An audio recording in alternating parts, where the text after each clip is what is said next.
दोस्तों, मकर संक्रांति आने वाली है और मकर संक्रांति दान पुण्य के लिए विशेष मानी जाती है। अगर आप इस दिन दान करते हैं तो बहुत सारे शुभ फलों की आपको प्राप्ति होती है।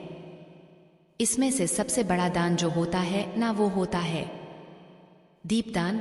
दोस्तों, दीपदान के बारे में सभी ने सुना होगा, परंतु कम लोग ही जानते होंगे कि दीपदान क्या है। संक्रांति वाले दिन दीपदान कैसे किया जाता है?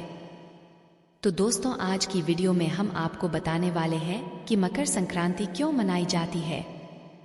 मकर संक्रांति का जो पर्व है किस दिन पर मनाया जाएगा, क्योंकि हर साल की तरह असमंजस की स्थिति बनी हुई है, क्योंकि हमेशा से हम 14 जनवरी के दिन मकर संक्रांति का त्योहार मनाते हैं। तो इस बार मकर संक्रांति किस दिन मनाई जाएगी? 14 तारीख को या 15 तारीख को? पुण्यकाल क्या होगा, महापुण्यकाल क्या होगा, जिसमें स्नान और दान किया जाता है? दान करने का सही समय क्या होगा? हमारे जीवन में सूर्य देव के शुभ प्रभाव हमें कैसे प्राप्त होंगे? और साथ ही साथ इस वीडियो में हम जानेंगे कि मकर संक्रांति के दिन जो महादान होता है, दीपदान, वह कैसे किया जाता है कि संपूर्ण विधि आज की वीडियो में हम आपके साथ शेयर करेंगे। तो दोस्तों, क्योंकि इस वीडियो में आपको मकर संक्रांति से संबंधित संपूर्ण जानकारी आज हम आपको एक ही वीडियो में देने जा रहे हैं, तो वीडियो लंबी होगी, लेकिन आपको समय निकालकर इस वीडियो को पूरा जरूर देखना है। वीडियो की हर एक बात बहुत ही ध्यान से सुनिएगा, तो आप अंत तक वीडियो में बने रहें। दोस्तों, वीडियो शुरू करने से पहले एक बार पूरी श्रद्धा के साथ कमेंट सेक्शन में लिखे ओम सूर्यदेव की कृपा आप पर सदैव बनी रहेंगी, और वीडियो को लाइक करके चैनल को सब्सक्राइब अवश्य कर लें। आप सभी भक्तों को मकर संक्रांति की हार्दिक बधाई एवं अनंत शुभकामनाएं। आप सभी के जीवन में सूर्य देव की कृपा से आप सभी को सभी प्रकार की सुख और समृद्धि की प्राप्ति होगी। तो सबसे पहले जान लेते हैं कि मकर संक्रांति किस दिन है। दोस्तों, आप सभी जानते हैं कि मकर संक्रांति का हिंदू धर्म में बहुत महत्व है। वो है इस दिन गंगा स्नान दान का बहुत महत्व होता है। ये त्योहार जनवरी महीने के 14वें या 15वें दिन पड़ता है। शास्त्रों के अनुसार भगवान सूर्य 12 राशियों में भ्रमण के दौरान जब मकर राशि में प्रवेश करते हैं तो मकर संक्रांति का त्योहार मनाया जाता है।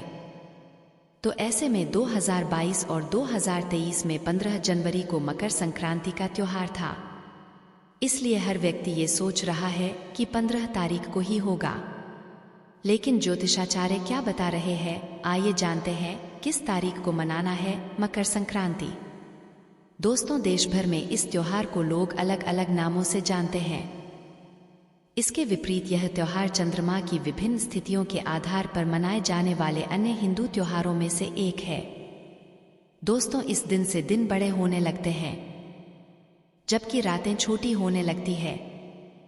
ये पर्व एक संक्रांति पर्व है। इस दिन दिन और रात बराबर होने से बसंत ऋतु का आगमन शुरू हो जाता है। मकर संक्रांति को लेकर इस बार लोगों के मन में असमंजस की स्थिति चल रही है। कोई कह रहा है कि संक्रांति 14 जनवरी की है और कोई 15 जनवरी की बता रहा है। दोस्तों, संक्रांति कब है? अब मैं आपको बताने जा रहा हूं। सबसे पहले तिथि जान लेते हैं।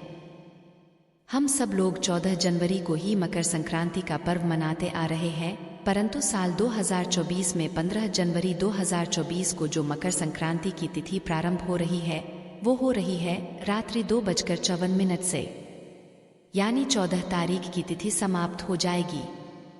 12 बजे के बाद जो 15 तारीख की तिथि लग जाएगी, 15 जनवरी की 2:54 से वो तिथि लग रही है। तो हम पर्व मनाएंगे 15 जनवरी की सुबह, क्योंकि हिंदू धर्म उदया तिथि का ही महत्व माना गया है। तो 15 तारीख के दिन सुबह से मकर संक्रांति की तिथि शुरू हो जाएगी। और जो सुबह सुबह में स्नान वगैरह करना है, उसका भी समय जान लीजिए। जो पुण्यकाल रहेगा वह कब रहेगा? सुबह 7:15 से पुण्यकाल शुरू हो जाएगा, जो कि समाप्त होगा 5:46 तक, यानी कि जो आपको पुण्यकाल की अवधि में 10:31 की मिल रही है। 15 तारीख के दिन समय वापस से सुन लीजिएगा। सुबह 7:15 से शाम को 5:46। और जो महापुण्यकाल है, क्योंकि संक्रांति के दिन महापुण्यकाल में ही हम स्नान और दान वगैरह कर लेते हैं, तो जो महापुण्यकाल है वो प्रारंभ हो जाएगा। 15 तारीख को सुबह 7:15 से सुबह 9 बजे तक, यानी कि जो आपको समय अवधि मिल रही है वह 1:45 के लिए मिल रही है। इस समय में मनुष्य को कहा जाता है यदि स्नान दान किया जाए तो उसे अथाह गुना फलों की प्राप्ति होती है। यदि आप इस समय में स्नान दान नहीं कर पाए तो फिर जो आपको मैंने पूरा समय बताया, जो 10 घंटे का 31 मिनट की अवधि हमें 7:15 से शाम 5:46 तक मिल रही है, उसमें भी आप दान कर सकते हो। तो यह तो हो गया दान का और महापुण्य दान का समय मैंने आपको बता दिया। दोनों ही समय मैंने आप लोग के साथ में शेयर करें। आप साथ ही साथ 15 जनवरी को मकर संक्रांति के दिन रवियोग भी बन रहा है, जो कि बनेगा सुबह 7:15 से 8:07 तक सुबह तक। तो इस समय अवधि में भी आप बहुत सारे कार्य कर सकते हैं।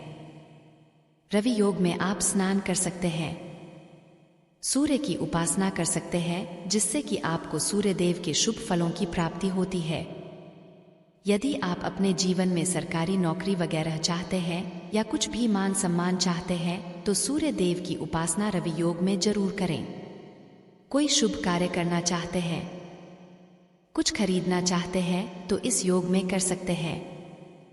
पुण्य काल की जो अवधि है, इसी काल में हमें स्नान दान करना होता है और जो भी आप पुण्य के कार्य करना चाहते हैं इसी समय में किए जाते हैं।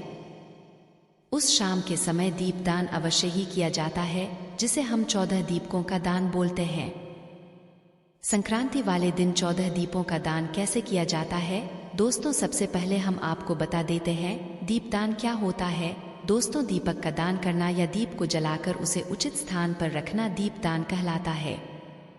किसी दीपक को जलाकर देव स्थान पर रखकर आना या उन्हें नदी में प्रवाहित करना दीपदान कहलाता है। यह प्रभु के समक्ष निवेदन प्रकट करने का एक तरीका होता है। आप लोगों ने इस बारे में सुना भी होगा। और दीपों का दान अगर आप करते हैं तो बहुत सारी जो आपकी दिक्कतें हैं वो खत्म हो जाती है, बहुत सारे फलों की आपको प्राप्ति होती है। तो आज के वीडियो में हम आपको बताने वाले हैं कि मकर संक्रांति के दिन दीपदान कैसे किया जाता है, दीपदान करने का क्या सही तरीका है जिससे हमारी मनोकामना शीघ्र पूरी हो जाती है। तो दोस्तों, सबसे पहले हम बात कर लेते हैं कि आपको कितने दीपक दान करने हैं। तो दोस्तों, आपको बता दूं, मकर संक्रांति के दिन आपको 14 दीपकों का दान करना है। और दोस्तों, आपको दीपदान के लिए मिट्टी के कोरे दीपक लेना है। दोस्तों, इस्तेमाल किए हुए दीपकों का दान नहीं किया जाता है। आपको नए दीपक मार्केट से लेकर आने हैं। आप चाहे तो पीतल के दीपक ला सकते हैं। अगर आपका बजट बहुत अच्छा है, आपकी आर्थिक स्थिति बहुत अच्छी है, तो छोटे बड़े जैसे भी आप चाहें आप ले सकते हैं। और 14 दीपकों का आपको दान करना है। 14 दीपक जो पीतल के भी आप ले सकते हैं। अगर आपकी आर्थिक स्थिति ज्यादा अच्छी नहीं है तो आप जो है ना मिट्टी के दीपक भी ला सकते हैं। मिट्टी के भी आपको कोरे दीपक ही लेकर आने हैं। इस्तेमाल किए हुए दीपकों का आपको दान नहीं करना है। आप चाहें तो देखिए, इस तरह के तांबे के दीपक भी जो है ना ला सकते हैं। बड़े छोटे जैसे भी आप दीपक लेना चाहे वह आप ले सकते हैं। तो मैंने आपको दोनों तरीके से दिखा दिए। आप इस तरह से दीपकों का दान कर सकते हैं। अगर इस तरह के दीपक अगर नहीं मिलते तो इस तरह से देखिए, स्टील के दीपक जो मार्केट में आते हैं, इनमें से आप कोई भी दीपक 14 दीपक आपको लेकर आने हैं और इनका ही दान किया जाता है। अगर आपके पास इस तरह की कोई दीपक नहीं है, ऐसी कोई व्यवस्था नहीं बन पा रही है, तो आप आटे के 14 दीपक बनाकर दीपकों का दान कर सकते हैं। इसके बाद आपको बात एक इस तरह की बनानी है। ये भी मैं आपको बता दूं दोस्तों, आपको रुई की बात ही बनाना है, कलावे की बात आपको नहीं बनाना है। और दूसरी बात, आप चाहे लंबी बात बना सकते हैं या चाहे तो गोल बना सकते हैं, तो ये आपकी स्वेच्छा है। और इसके बाद हम आपको बताते हैं कि दीपदान के लिए आपको किस चीज का दीपक जलाना है।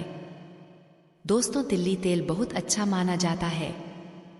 मकर संक्रांति पर इसका अगर आप दीपदान करते हैं तो बहुत ज्यादा विशेष माना जाता है, क्योंकि तिल्ली तेल जो है ना मकर संक्रांति पर बहुत ज्यादा खास मानी जाती है।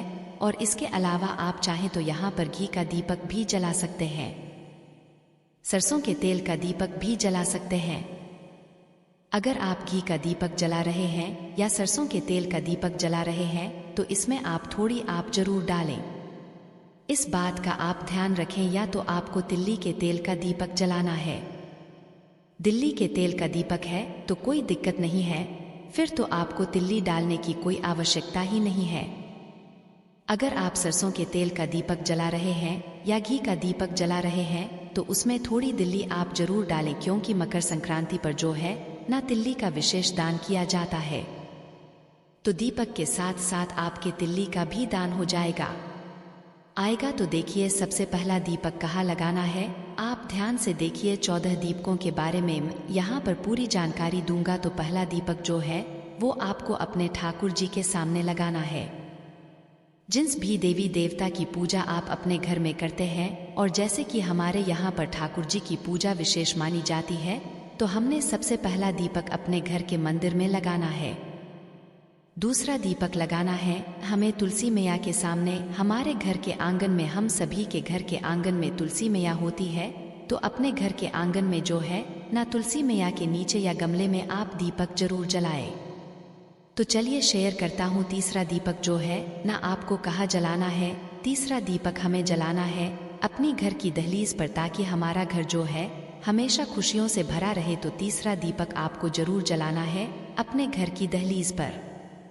इसके बाद चौथा दीपक जलाना है आपको अपने पितरों के नाम का। पितरों के नाम का दीपक हमेशा दक्षिण दिशा में जलाया जाता है। इन्हें कई बार आपको बताया है, और जो लोग पहली बार मेरा वीडियो देख रहे हैं तो दक्षिण दिशा की तरफ मुंह करके पितरों के नाम का दीपक जलाया जाता है। तो घर की दहलीज पर स्वस्तिक बना लें। हल्दी से, रोली से आप बना सकते हैं। उसके बाद से आपको दीपक दान करना है। पांचवा दीपक हम दान करेंगे नदी में या जल में आप दान करें। अगर आपके आसपास नदी तालाब है तो आप वहीं जाकर दीप दान करें, और अगर ऐसी जगह नहीं है आपके आसपास तो कहाँ से की थाली में आप जल भर लें। आप चाहें तो पीतल की थाली में भी आप जल भर सकते हैं। उसमें थोड़ा सा गंगाजल आपको जरूर मिलाना है, और इस तरह से देखिए दीपक का आपको दान करना है। तो दीपकों का दान करने की प्रक्रिया मैंने आपको सरल तरीके से यहाँ पर बता दिया है, क्योंकि यहाँ पर जल में ही दीपक दान कर रहे हैं। वैसे देखिए बहती हुई धारा में विशेष महत्व रहता है। और दोस्तों अब इसके बाद हमें छठवां दीपक दान करना है कदम के पेड़ के नीचे। दोस्तों ऐसा नहीं है कि छठवां दीपक जो है ना मैंने कदम के पेड़ के नीचे दान किया है तो आप भी जो है ना छठवां दीपक कदम के पेड़ के नीचे दान करें, ऐसा नहीं है।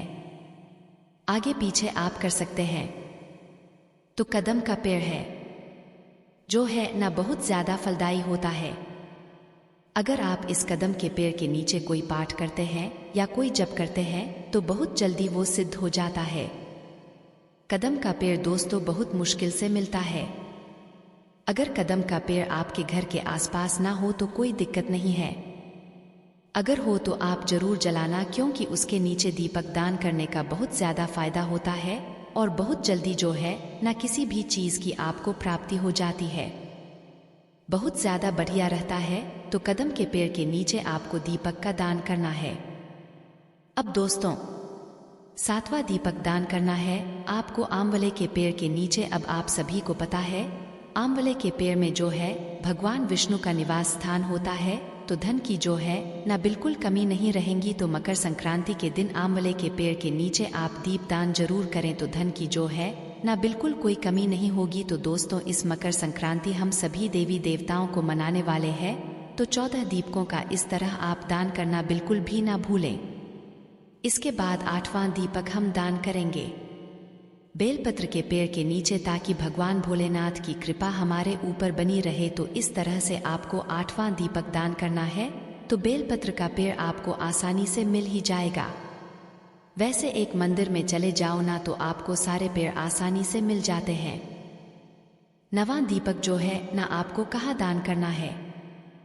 9वां दीपक जो है ना आप दान कर सकते हैं अशोक के पेड़ के नीचे। अशोक के पेड़ के नीचे भी अगर आप कोई तपस्या करते हैं, किसी मंत्र का अगर जाप करते हैं, और लगातार अगर आप अशोक के पेड़ के नीचे अगर आप पूजा बैठकर करते हैं, तो धन की जो है ना आपके यहाँ कोई कमी नहीं रहती। तो अशोक के पेड़ के नीचे भी आप संक्रांति पर दान जरूर करें। दोस्तों, अपने घर के दरवाजे पर अगर आप अशोक का पेड़ लगाते हैं तो वो बहुत ज्यादा सुखदायी होता है।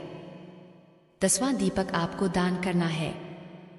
शिवालय में यानी शिव मंदिर में आपको भगवान शिव की मूर्ति आसानी से मिल जाएगी। तो इस तरह से जो है ना भगवान शिव के सामने आप दीपक जरूर जलाएं और मकर संक्रांति पर भगवान शिव का आशीर्वाद आप जरूर लें, क्योंकि मकर संक्रांति जो है ना दान पुण्य का दिन है। तो इस दिन अगर आप दीपदान करते हैं तो बहुत ज्यादा आपको फलों की प्राप्ति होती है, क्योंकि आज के दिन हम सभी देवी देवताओं को दीपकों का दान कर रहे हैं। और 14 संख्या इसीलिए रखी जाती है क्योंकि 14 संख्या जो है ना मकर संक्रांति पर विशेष मानी जाती है। उसके बाद जो अगला दीपक हमने यानी 11वां दीपक जो दान करना है वो करना है पीपल के पेड़ के नीचे। तो इस तरह से पीपल के पेड़ के नीचे आपको दीपक का दान करना है। पीपल के पेड़ की पूजा तो वैसे भी देखिए बहुत ज्यादा विशेष मानी जाती है, तो पीपल के पेड़ के नीचे भी आप दीप दान जरूर करें। उसके बाद जो है 9वां दीपक आपको दान करना है बरगद के पेड़ के नीचे। वो आप बट सावित्री के व्रत में जब हम बट वृक्ष की पूजा करते हैं तो उसे वट वृक्ष के नीचे आपको 12वां दीपक दान करना है और 13वां दीपक इसके बाद दान करना है। आपको गौशाला में जहाँ पर गौमाता बंधती है उस जगह पर दीपदान किया जाता है। गौ माता के पास में नहीं किया जाता, नहीं तो गौमाता को चोट लग सकती है। तो सावधानी से आप दान करें। जहाँ गौशाला होती है, जहाँ रात में गाय बंधती है, उस जगह पर आपको दीपक का दान करना है। आप चलिए जानते हैं 14वें दीपक का जो आपको दान करना है। यज्ञशाला में करना है। मंदिरों में अक्सर यज्ञ होता है, आप सबके आसपास भी कहीं ना कहीं यज्ञ होता होगा, तो उस जगह जो है आप 14 दीपक दान करें। यज्ञशाला में इस तरह के कुंड बने रहते हैं जहाँ पर महायज्ञ होता है, तो इस जगह भी आपको यज्ञों का फल प्राप्त होता है। अगर आप यज्ञशाला में दीप दान करते हैं तो इस विधि से आपको 14 दीपक दान करने हैं। दीपदान करना महादान माना जाता है, इसलिए मकर संक्रांति के दिन आप दीपदान करना बिल्कुल ना भूलें और 14 दीपकों का आपको दान करना है। आपको मैंने बता दिया, अब जानते हैं कि आप किस तरह के दीपक ला सकते हैं। तांबे के, पीतल के नहीं हो तो मिट्टी के दीपक जो है ना आप ला सकते हैं। अगर मिट्टी के भी ना मिले तो आटे के दीपक बनाकर आप दीपकों का दान जरूर करें। और हमने इस वीडियो में जो है ना सभी देवी देवताओं के लिए दीपक लगाए हैं, तो इस तरह से आप सभी पेड़ पर आप दीपक जरूर लगाएं। अगर किसी कारण से अगर कोई पेड़ अगर नहीं मिलता है, जैसे कि कदम का जो कि बहुत मुश्किल से ही उपलब्ध होता है, तो आप 2-2 दीपक लगा सकते हैं। जैसे ठाकुर जी के सामने आप 2 दीपक लगा दीजिए। अगर कोई चीज आपको नहीं मिल पाया, जैसे बरगद का पेड़ नहीं मिल रहा है, तो आप जो है ना आंवले के वृक्ष के नीचे 2 दीपक लगा दीजिए। तो इस तरह से आप दीपदान कर सकते हैं, लेकिन 14 दीपकों का आपको दान करना है। इसके बाद आपको बताते हैं कि दीपदान के बाद आपको दीपों का क्या करना है। तो मंदिर में जो आपने दीपक लगाए हैं वो पंडित जी के साथ चले जाएंगे, लेकिन घर में जितने दीपक लगाए हैं, जैसे कि दहलीज पर हमने दीपक लगाए थे, तुलसी के सामने हमने दीपक लगाया, आपने ठाकुर जी के सामने अपना दीपक लगाया है, और पितरों के सामने जो आपने दीपक लगाया है, तो जब ये दीपक बूझ जाए तो इसको आप किसी को दान कर सकते हैं। आप चाहें तो आपके आसपास कोई मंदिर हो तो उसमें आप दीपक दे सकते हैं, अगर पीतल के हैं या तांबे के हैं। अगर इस तरह से मिट्टी के दीपक हैं तो मिट्टी के दीपकों को जो है ना आप नदी में बहा सकते हैं, नदी में यानी विसर्जित उनको कर सकते हैं। आटे के दीपक भी जो है ना नदी में ही विसर्जित किए जाते हैं, ताकि आटे को मछलियां खा लेती है, उसका भी बहुत ज्यादा पुण्य मिलता है, और जो है ना अपनी श्रद्धा के अनुसार किया जाता है। आपके पास जैसी स्थिति हो, जैसी भी व्यवस्था हो, उस हिसाब से आप कर सकते हैं। अगर आपके आसपास कदम का वृक्ष हो तो उसके नीचे आप दीपदान जरूर करो, बाकी सारी चीजें तो आपको आसानी से मिल ही जाएगी। जैसे कि यह आंवले का वृक्ष हुआ, पीपल का वृक्ष हुआ, और तो ये सारी चीजें आपको आसानी से मिल जाती है। तो दोस्तों वीडियो के अंत तक बने रहने के लिए धन्यवाद। दोस्तों स्पिरिचुअल ग्रेस में जितने भी भाई बहन मेरी आवाज पहली बार सुन रहे हैं, चैनल को सब्सक्राइब करिएगा और हाँ वीडियो को लाइक जरूर किया करिएगा। उपाय को करिएगा, आपको बहुत बेनिफिट होगा। दोस्तों आज के लिए बस इतना ही, मिलते हैं एक और ज्ञानवर्धक वीडियो के साथ। जय मां लक्ष्मी। धन्यवाद दोस्तों।